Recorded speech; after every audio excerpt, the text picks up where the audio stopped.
आणत आपण आहोत टॉप 9 राजकीय बातम्या। मुख्यमंत्री एकनाथ शिंदेंचा आजचा कल्याण डोंबिवलीचा दौरा रद्द।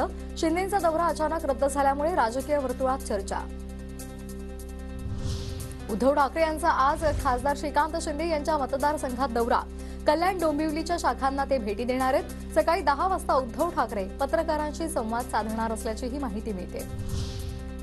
डोंबिवलीमध्ये ठाकरे गटाच्या बॅनरनं सर्वांचं लक्ष वेधलं। आम्ही शेवटच्या श्वासापर्यंत सदैव ठाकरे आणि मातोश्री सोबत एकनिष्ठ राहणार अशा आशयाचे फलक डोंबिवलीमध्ये झळकलेत। महाविकास आघाडीमध्ये काही लोकसभा मतदारसंघांची अदलाबदल होऊ शकते। विजयाची शक्यता पाहून आम्ही उमेदवारी देऊ। अनिल देशमुख यांची प्रतिक्रिया।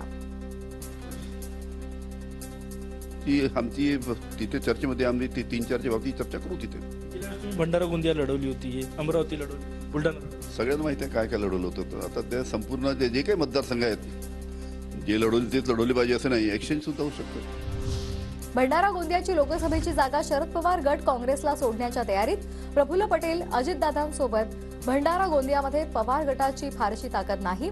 शरद पवार गट दुसरी जागा मागणार, सूत्रांची माहिती। भंडारा गोंदिया लोकसभा मतदारसंघावरून महायुतीमध्ये रस्सीखेच होण्याची शक्यता। मतदारसंघासाठी भाजप आणि अजित पवार गटाचा दावा। भंडारा गोंदिया मतदारसंघात राष्ट्रवादी मजबूत। या जागेवर आमचा दावा कायम असणार। अजित पवार गटाचे नेते प्रफुल्ल पटेल यांची प्रतिक्रिया।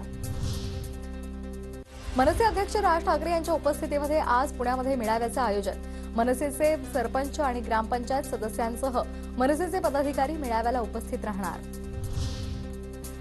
बीडमध्ये आज ओबीसींचा एल्गार मेळावा आयोजित करण्यात आलाय। याला छगन भुजबळ उपस्थित राहणार।